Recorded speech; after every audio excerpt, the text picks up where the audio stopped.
Well, a bill tabled by the Ford government that would give City Council the power to remove members for misbehavior is getting some pushback.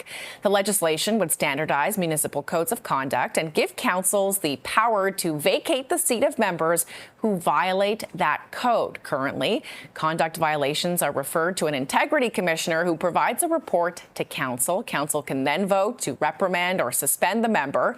Under the new rules, a unanimous vote would be required to remove a councillor. Critics, though, say that process is flawed, as the person in question would only have to find one person to align with them to save their seat.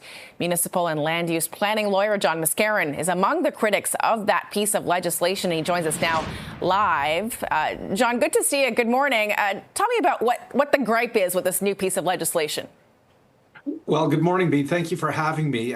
So the gripe is, and you've heard it, there's pushback from a number of sources that the legislation is just ill-conceived. And what I mean by that is, one, its focus is just so narrow. It only looks at the most egregiously bad conduct, which is really quite atypical throughout Ontario, and says, well, you know what, we're going to focus everything on that now, and we're going to bring in standardized codes, which quite honestly, I don't understand. And it was rejected the first time this was thought of back in 2006. And it says, let's have a role for the provincial integrity commissioner, which again, in my view, doesn't make a ton of sense. But the big thing is it's just focusing on let's remove the really badly acting members of council. And it requires, just as you've said, a unanimous vote of all of council. Now, Bea, you've been covering Toronto politics and local politics for many years. When do you ever see a unanimous vote on any matter that's non-controversial? I bet you're going to say really rarely. I would say I'd go beyond that. I would say pretty much never. I can't remember a time that any politician level of politics, whether municipal, provincial or federal, that everyone agreed about everything. The reason being people come from different political views and different political stripes. But John, when you talk about extremely egregious, behavior by some of these, let's say, councillors, what would they have to do to actually have this legislation be applied to them as the rules lay out right now? Right.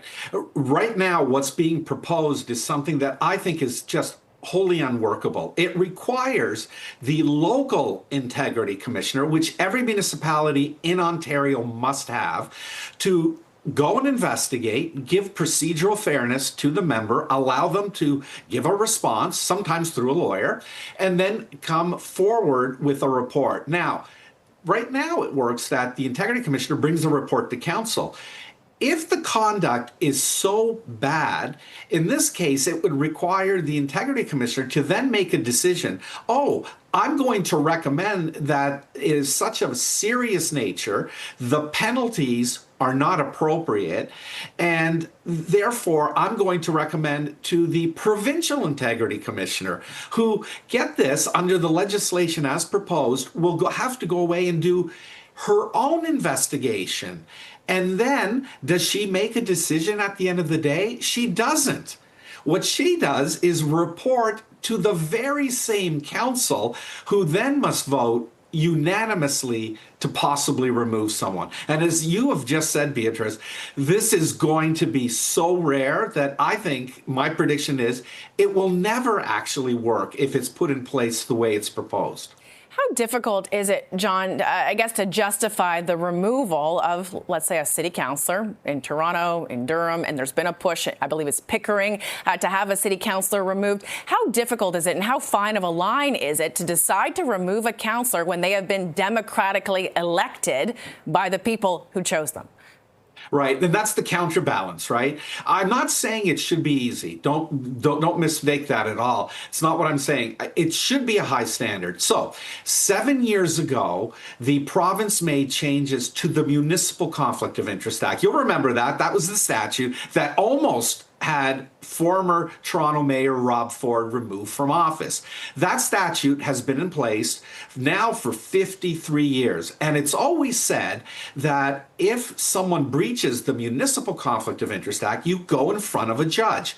Now, interestingly enough, this was proposed, I think, 4 years ago by the provincial government, and then it was pulled from at the last minute before that bill went ahead, the predecessor to Bill 9. I think that system is the way to go. It's been in place, and you can be removed from a council, a democratically elected body can remove a person if you go in front of a judge. And the Municipal Conflict of Interest Act is not the only statute. There are a few other statutes that do that.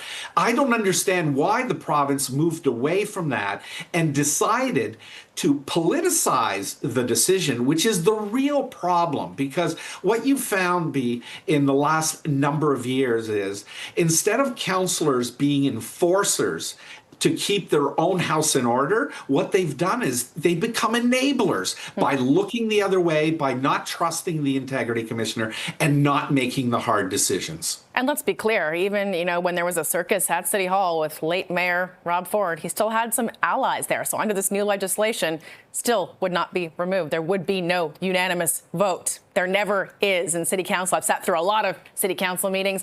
Municipal and land use planning lawyer John Mascaron, thanks so much for your time and for your take this morning. Thanks very much, B. Have a great weekend.